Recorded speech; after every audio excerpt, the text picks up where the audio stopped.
Diziam que Elias Thornton era mais lenda do que homem. Chamavam-no de o gigante da montanha, e não era por acaso. Sua figura erguia-se como um tronco de carvalho entre as pedras áridas do Arizona, ombros largos, mãos calejadas, barba espessa e grisalha. Quem o via de longe jurava que ele carregava a própria solidão nos olhos, um olhar pesado, marcado por cicatrizes invisíveis, tão profundas quanto aquelas que riscavam seu rosto. Ele vivia sozinho, em uma cabana de madeira tosca encravada no alto de uma encosta, onde o vento cortava como faca e os uivos dos coiotes ecoavam noite adentro. Não tinha vizinhos, não tinha amigos, não tinha mais família. Acreditava, com a certeza que só o tempo dá, que já estava velho demais para amor ou esperança. A vida, pensava, já lhe cobrara tudo. Durante o dia, Elias cavalgava pelas trilhas pedregosas para verificar o pequeno rebanho que ainda mantinha.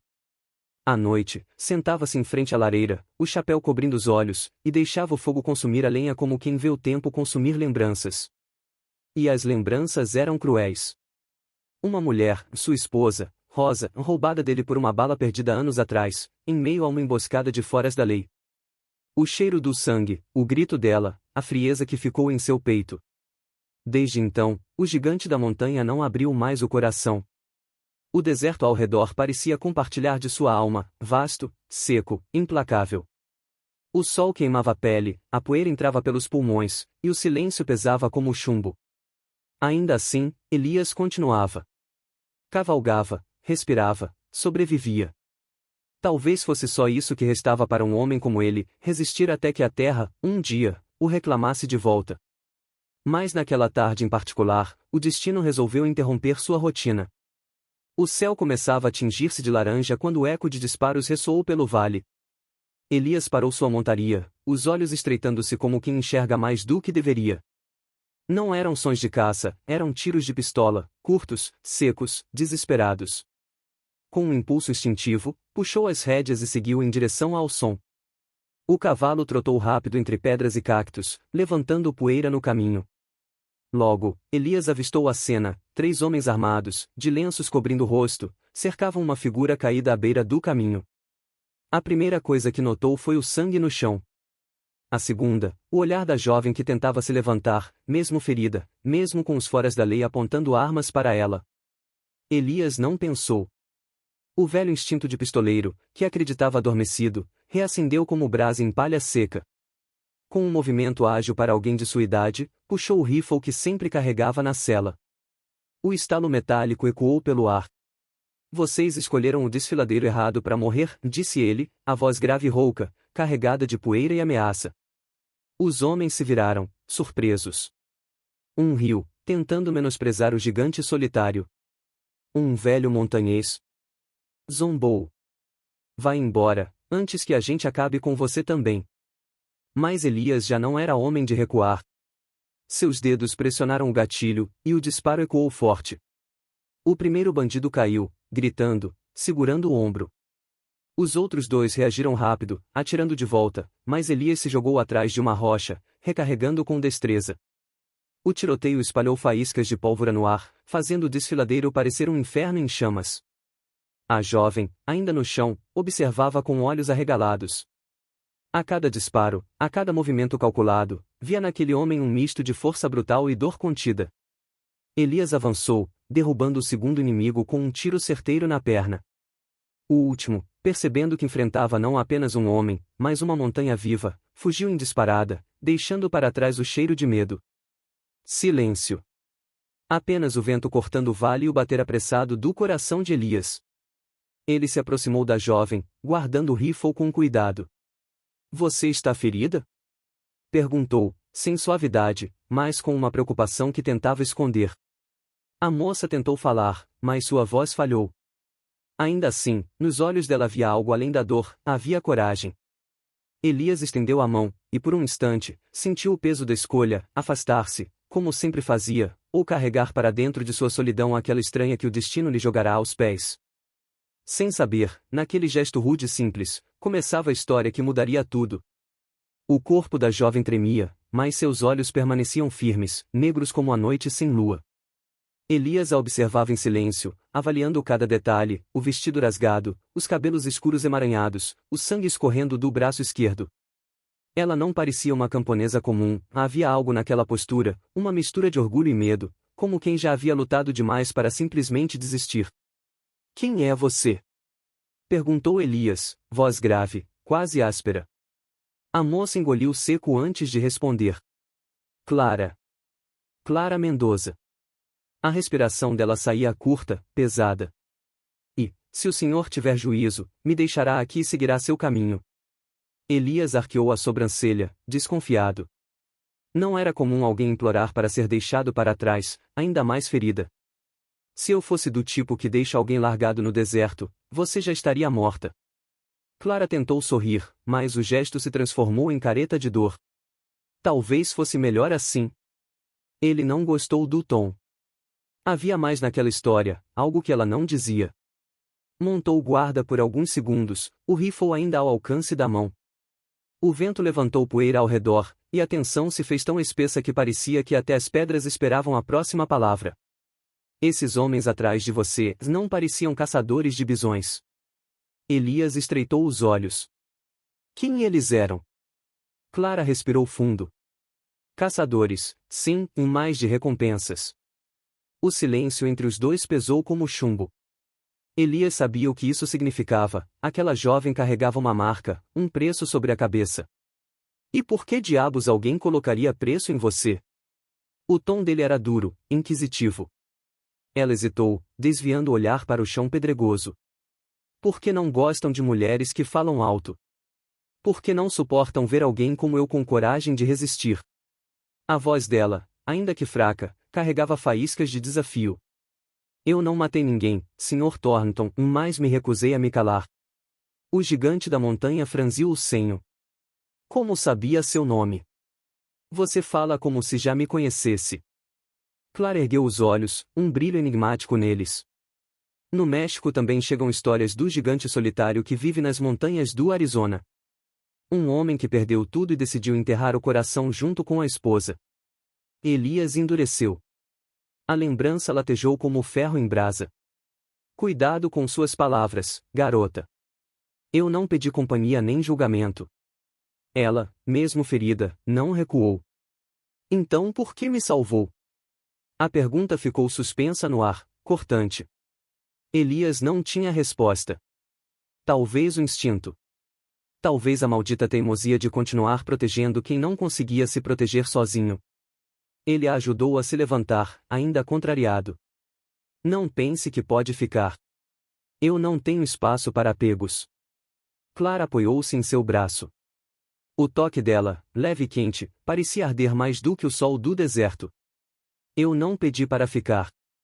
Mas também não pedi para morrer. O olhar de Elias pesou sobre ela, avaliando, medindo. Ele esperava encontrar medo, submissão. Em vez disso, encontrou uma chama.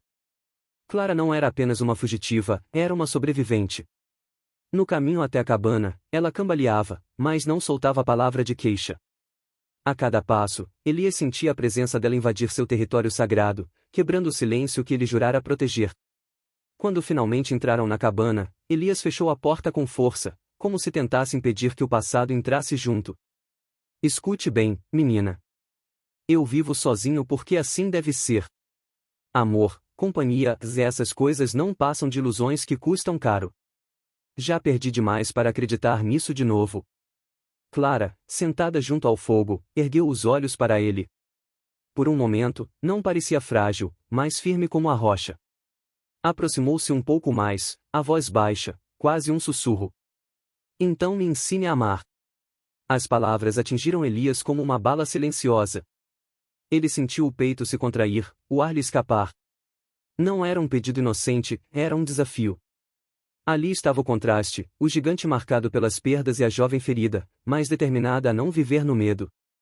O silêncio que se seguiu foi tão profundo que o estalo da lenha queimando soou como trovão.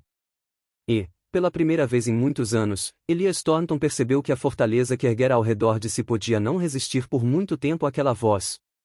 A noite se debruçava sobre a montanha como um manto de veludo escuro, salpicado de estrelas. O fogo crepitava no centro da cabana, projetando sombras nas paredes de madeira. Elias permanecia imóvel na cadeira, os olhos fixos nas chamas, mas a mente viajando por lugares que ele desejava esquecer. As lembranças vinham em ondas pesadas, como marteladas no peito. Via-se mais jovem, fuzil em punho, cavalgando ao lado de homens que já estavam mortos. Recordava as guerras de fronteira, o cheiro acre da pólvora, os gritos dos feridos. Mas, sobretudo, lembrava-se dela, a Rosa, a mulher que havia transformado seu coração de pedra em carne, e depois deixado um vazio que nada preenchia. A cena era sempre a mesma, o desfiladeiro, os tiros, a poeira sufocante. Rosa correndo em sua direção, o estampido seco de um disparo, e então o corpo dela tombando em seus braços. Aquele instante havia se congelado no tempo, repetindo-se cada vez que ele fechava os olhos. Elias Thornton tinha sobrevivido a muitas batalhas, mas jamais sobreviveu à perda da esposa. Do outro lado da cabana, Clara observava em silêncio. Percebia a rigidez nos ombros dele, o punho cerrado, o olhar distante. Não precisava de palavras para entender que aquele homem carregava fantasmas. Aproximou-se devagar, sentando-se ao lado. Você sonha acordado, disse ela, com suavidade. Elias respirou fundo, mas não respondeu. O silêncio entre eles se prolongou até que Clara resolveu abrir sua própria ferida. Eu também sei o que é perder tudo. Ele virou-se para ela, desconfiado. Clara mantinha o olhar firme, sem lágrimas, mas com dor evidente. Minha família vivia perto do Rio Bravo. Meu pai era comerciante, minha mãe costurava para as mulheres do vilarejo. Um dia, bandidos atravessaram a fronteira, querendo ouro e terras. Eles mataram meu pai diante de mim, e minha mãe, e sua voz falhou, mas logo recuperou a firmeza. Minha mãe tentou me proteger. Pagou com a vida. Elias baixou os olhos. Não havia piedade em seu rosto, apenas reconhecimento. E você fugiu. Clara assentiu. Fugi com algo que eles queriam. A jovem retirou de dentro da saia um pedaço de pano dobrado. Desenrolou-o, revelando um mapa marcado com símbolos estranhos. Meu pai deixou isso para mim. Disse que era nossa herança, mas nunca explicou o que significava. Só sei que os homens que me perseguem acreditam que vale muito mais do que ouro. Elias pegou o pano, analisando-o sob a luz do fogo.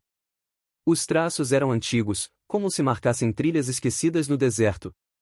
Ele suspirou, devolvendo-lhe. Esse pedaço de papel vai te trazer mais problemas do que respostas. Clara sorriu de canto, cansada. Já trouxe. Mas é tudo o que me resta. Por um instante, ficaram em silêncio, unidos por uma dor que os aproximava mais do que qualquer palavra. Elias, acostumado a erguer muralhas, sentiu uma fissura abrir-se dentro de si. Ele não sabia lidar com aquela jovem, tão frágil e tão forte ao mesmo tempo. Nos dias seguintes, a convivência entre eles se transformou em pequenos gestos de confiança. Elias ensinava a Clara a montar de forma correta, corrigindo sua postura, segurando-lhe as mãos para que não caísse da sela. Ela, por sua vez, cuidava das feridas dele, cortes antigos e recentes, lavando-os com água morna, cobrindo com panos limpos. O toque dela era suave, mas firme, como quem já aprenderá a sobreviver sem depender de ninguém. Havia momentos em que Elias quase esquecia de sua própria amargura. Via Clara rir discretamente quando o cavalo relinchava impaciente, ou cantarolar baixinho em espanhol enquanto acendia o fogo. Essas pequenas fagulhas de vida começavam a aquecer a cabana fria do gigante da montanha. Mas a paz não duraria. Numa manhã enevoada, Elias subia a trilha com o cavalo quando notou pegadas frescas na areia do vale. 3 pares de botas. Não eram caçadores de servos nem viajantes perdidos. Eram homens armados, e estavam perto demais. Ao retornar apressado à cabana, encontrou Clara estendendo roupas ao sol. Ele agarrou-a pelo braço, os olhos duros como pedra. Eles nos acharam. Clara regalou os olhos, o medo lhe tomando o rosto. O mapa, ainda guardado junto ao peito, parecia queimar como fogo. Elias lançou um último olhar para o horizonte, onde poeira se erguia ao longe. A tempestade de chumbo e sangue que ele jurara evitar estava a caminho. E, no fundo, sabia, sua solidão estava prestes a ser destruída para sempre. O sol descia atrás das montanhas, tingindo o céu de vermelho e dourado, quando Elias Thornton e Clara Mendoza alcançaram o estreito desfiladeiro. O vento assobiava entre as pedras altas, carregando consigo o cheiro metálico da terra seca. Elias sabia que aquele lugar seria sua arena. Não havia para onde fugir. Ele desmontou do cavalo, ajustando o rifle no ombro. O rosto endurecido refletia experiência e resignação. Escute, menina. Sua voz soava como o trovão abafado. Eles não vão parar enquanto não conseguirem o que querem. Clara segurava firme o pano que escondia o mapa, o coração acelerado. Então que aprendam a temer quem não tem mais nada a perder. Elias lançou-lhe um olhar surpreso. Havia coragem demais naquela jovem para caber em alguém tão ferido. O som de cascos ecoou. Da entrada do desfiladeiro, surgiram 5 cavaleiros. Homens de chapéu baixo, lenços cobrindo o rosto, rifles apontados. O líder, um sujeito magro de olhar predador, ergueu a voz. Thornton. Sabemos que você está com a garota. Entregue-a e ninguém precisa morrer. Elias cuspiu no chão, desafiador. Já ouvi essa mentira antes. E nunca termina bem. O silêncio durou apenas um sopro. Então, o inferno começou. O estampido dos primeiros tiros explodiu contra as pedras, fazendo faíscas saltarem no crepúsculo. Elias rolou para trás de uma rocha, respondendo com disparos certeiros. Cada tiro ecoava multiplicado pelas paredes do desfiladeiro, como se dezenas de rifles estivessem em jogo. A poeira se levantava a cada bala que atingia o chão. Clara, escondida atrás de outra pedra, tremia, mas não cedia. Elias gritou para ela. Mantenha a cabeça baixa. Ele se movia com a destreza de um caçador, mas o corpo já não respondia como antes. O peso dos anos cobrava seu preço, a respiração ofegava rápido, os músculos doíam, a visão embaçava com a fumaça da pólvora. Ainda assim, continuava firme, como uma montanha resistindo à tempestade. Um dos bandidos tentou avançar pelo flanco esquerdo. Elias mirou rápido, derrubando-o com um tiro limpo no ombro. Mas no mesmo instante, outro inimigo aproveitou a brecha e disparou. A bala ricocheteou perto de sua cabeça, arrancando lascas de pedra. Elias cambaleou, quase exposto. Foi então que Clara agiu. Com mãos trêmulas, agarrou o revólver que Elias havia deixado sobre a sela. O peso da arma parecia maior do que ela própria, mas ainda assim ergueu-a, mirando como lembrava dos gestos dele. Um disparo seco ecoou. O bandido que avançava contra Elias caiu de joelhos, surpreso, antes de tombar na poeira. Elias girou o corpo, encarando-a. A expressão dura se quebrou por um instante. Você me salvou. Clara respirava com dificuldade, mas manteve o olhar firme. Não vou deixar você enfrentar isso sozinho. A batalha continuou. Os bandidos restantes recuaram, reorganizando-se. O líder gritou, enfurecido. Matem o velho. Tragam a garota viva. Os tiros recomeçaram, agora mais intensos. Elias e Clara se protegiam como podiam, disparando entre as frestas das rochas. O desfiladeiro parecia um caldeirão de pólvora, fumaça e gritos. Em certo momento, Elias sentiu o ombro arder, uma bala havia passado de raspão. Ele rangeu os dentes, a visão turva de dor. Clara correu até ele, pressionando o ferimento com um pedaço de pano. Aguente firme. Pediu ela, quase ordenando. Os olhos de Elias a fitaram de perto. Havia algo ali que ele não esperava ver de novo, esperança. Não apenas nos dela, mas refletida nele próprio. Com renovada determinação, Elias se levantou. Vamos acabar com isso. Juntos. O último embate foi rápido e feroz. Elias derrubou 2 homens com tiros calculados, mesmo ferido. Clara, de pé ao seu lado, disparou mais uma vez, forçando o líder a recuar. O som dos tiros foi diminuindo até que restou apenas o eco distante, engolido pelo vale. O silêncio caiu pesado. O desfiladeiro estava coberto de poeira, corpos e cheiro de pólvora. Elias respirava ofegante, apoiando-se na rocha. Clara aproximou-se, os olhos brilhando de alívio e medo. Ele olhou para ela, cansado, mas com um meio sorriso. Parece que eu não estou tão sozinho quanto pensava. Clara tocou sua mão, firme. Nunca esteve. Só não queria acreditar. O sol desaparecia atrás das montanhas, e no coração do gigante da montanha nascia uma fagulha. Pela primeira vez em anos, Elias Thornton sentiu que talvez ainda houvesse espaço para algo além da dor. Talvez houvesse espaço para amar. O caminho de volta ao rancho foi lento. A lua já dominava o céu, prateada e fria, iluminando a trilha coberta de poeira. Elias Thornton cavalgava com o ombro enfaixado, cada movimento lhe arrancando um suspiro contido. Clara Mendoza seguia ao lado, segurando firme as rédeas de seu cavalo, os olhos atentos ao gigante que, pela primeira vez, deixava transparecer a fadiga. Quando chegaram à cabana, o silêncio reinava absoluto. Apenas o vento batia contra as janelas, como se a própria montanha respirasse em alívio. Elias desceu com dificuldade, apoiando-se na sela. Clara correu para ajudá-lo, mas ele ergueu a mão, orgulhoso, tentando manter a dignidade. Ainda assim, cedeu, deixando-se guiar até a cadeira perto da lareira. Ela reacendeu o fogo, trouxe água e limpou novamente o ferimento no ombro dele. Elias observava em silêncio, acostumado a viver sem ninguém, e agora confrontado com a estranha sensação de cuidado. Cada toque dela, firme e delicado, feria mais do que a bala, mas de um jeito diferente, quase doce. Quando terminou, Clara sentou-se diante dele, o rosto iluminado pela chama trêmula. O silêncio era tão profundo que até o estalar da lenha parecia uma confissão.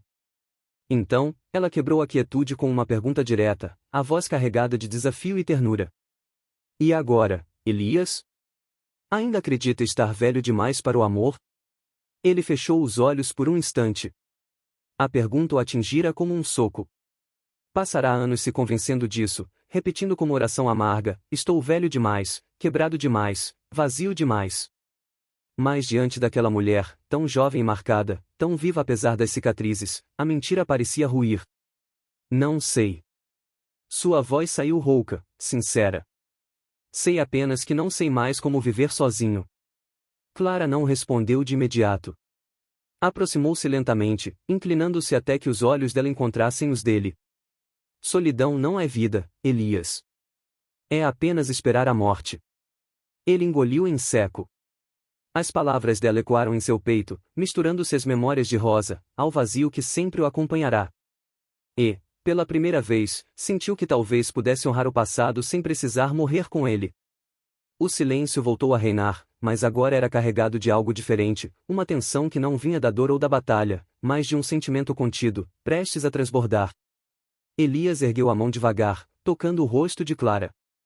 Sua pele era quente, macia, viva, tão viva que parecia reavivar o que nele estava morto. Ela não recuou. Pelo contrário, inclinou-se ainda mais.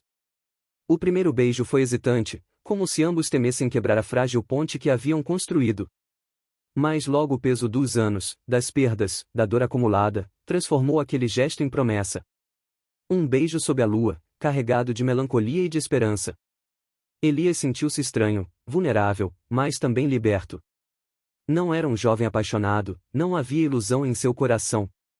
Havia apenas a verdade de um homem que descobria, tarde demais e ao mesmo tempo cedo o suficiente, que o amor podia ser redenção.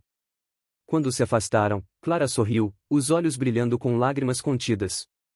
Eu não quero ouro, nem mapas, nem herança. Só quero um lugar onde eu possa ser quem sou.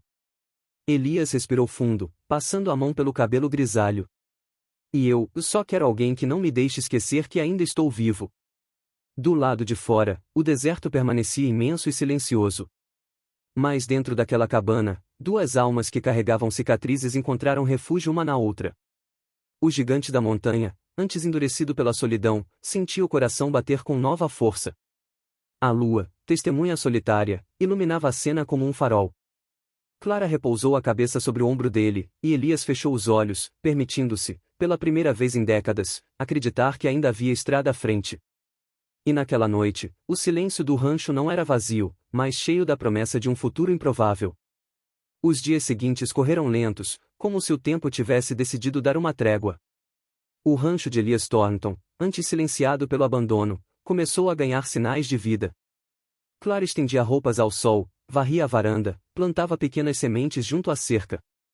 Elias, mesmo com o ombro ainda dolorido, ergueu tábuas novas para reforçar a cabana, consertou a porteira que rangia há anos, e domou cavalos que antes vagavam esquecidos. Não era um paraíso, nem um final feliz como nos romances que Clara lia em voz baixa à noite. Era árduo, imperfeito, cheio de marcas. A terra continuava seca, os lobos ainda rondavam, e os fantasmas do passado não haviam desaparecido. Mas havia algo diferente, agora, duas almas caminhavam lado a lado. Às vezes, Elias ainda acordava no meio da noite, suando frio, ouvindo em sonhos o disparo que tirara a Rosa dele. Nessas horas, Clara se aproximava sem dizer palavra, apenas pousava a mão sobre o peito dele, como quem lembrava que o presente existia. Outras vezes, era Clara quem chorava baixinho, assombrada pelas lembranças do vilarejo queimado, do pai tombando diante de seus olhos. Então Elias, com sua voz grave e cansada, murmurava: "Você está aqui agora. Não precisa mais fugir." Assim, entre silêncios compartilhados e cicatrizes expostas, os dois aprenderam a reconstruir não só o rancho, mas também a si mesmos. Certa tarde, enquanto o sol descia preguiçoso atrás das montanhas, Clara observava Elias trabalhar na cerca. Ele se movia devagar, o corpo pesado denunciando a idade, mas cada martelada era firme, carregada de propósito. Aproximou-se e sorriu. "Você insiste em fazer tudo sozinho, mas eu sei que seu ombro ainda dói." Elias parou, apoiando-se no martelo, e olhou para ela. Os olhos dele, outrora frios como pedra, agora refletiam calor. "Talvez eu esteja velho demais para correr", disse, a voz ecoando como o trovão suave. "Mas nunca para amar." Clara sentiu as lágrimas subirem, mas não chorou. Apenas encostou a cabeça no peito dele, ouvindo o coração do gigante da montanha bater compassado, como tambor anunciando que a vida ainda pulsava. Os dias se transformaram em semanas. O rancho, pouco a pouco, parecia respirar novamente. Havia o som de risadas ocasionais, o cheiro de pão assando, a música improvisada de Clara cantarolando em espanhol enquanto Elias afiava suas ferramentas. Não era um lar perfeito, mas era um lar, construído de coragem, dor e escolha. Elias, que passará tantos anos acreditando ser condenado à solidão, percebeu que a montanha já não parecia tão fria. O vento que antes soava como lamento agora parecia apenas canção distante. O silêncio já não era vazio, mas cheio da presença dela. Naquela noite, sob a lua prateada, Elias sentou-se na varanda ao lado de Clara.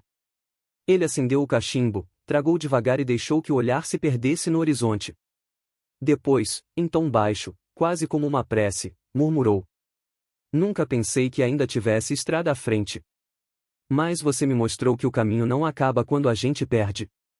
Acaba quando a gente desiste." Clara segurou-lhe a mão, os dedos entrelaçados. "Então nunca vamos desistir." O gigante da montanha sorriu, um sorriso raro, sincero, e beijou-lhe a testa. Pela primeira vez em décadas, Elias Thornton não temia o amanhã. Porque agora ele sabia, mesmo no fim da estrada, o amor ainda podia ser redenção. Se esta história tocou o seu coração, não se esqueça de deixar seu like, comentar sua opinião e se inscrever. O Velho Oeste pode ter sido um tempo de poeira e sangue, mas também foi um lugar onde até os corações mais endurecidos encontravam redenção.